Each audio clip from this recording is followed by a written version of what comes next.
پاکستان میں عام انتخابات کی تاریخ کا اعلان ہوتے ہی سیاستدانوں نے نئے نت طریقے ووٹرز کو قائل اور مائل کرنے کے لیے استعمال کرنا شروع کر دیے۔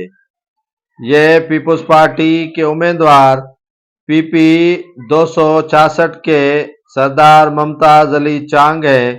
جو سندھ پنجاب کے بارڈر پر واقع مرید شاخ میں اپنے الیکشن کیمپین کے آفس کا افتتاح کرنے پہنچے تو گاڑیوں پر آپ دیکھ سکتے ہیں کہ کس طرح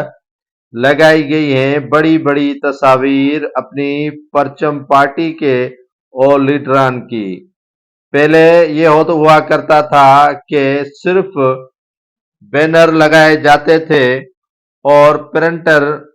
صرف بینر لکھ کر دیتا تھا اور بلیک اینڈ وائٹ پوسٹر لگائے جاتے تھے، لیکن جدید دور آ گیا اور جدید مشینری استعمال ہونا شروع ہو گئی۔ ووٹرز کو بھی مائل اور قائل کرنے کے لیے سیاستدانوں نے نئے نئے طریقوں کے ساتھ الیکشن کیمپین چلانا شروع کر دی ہے۔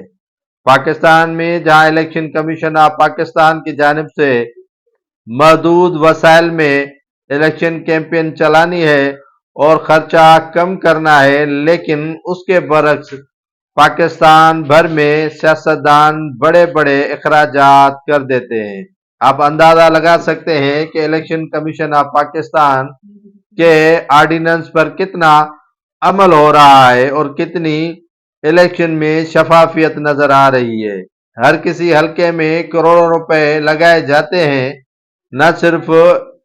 ترقیاتی کاموں پر بلکہ ووٹرز کو قائل اور مائل کرنے اور اپنی پبلسٹی، پیٹرول گاڑیاں اور دیگر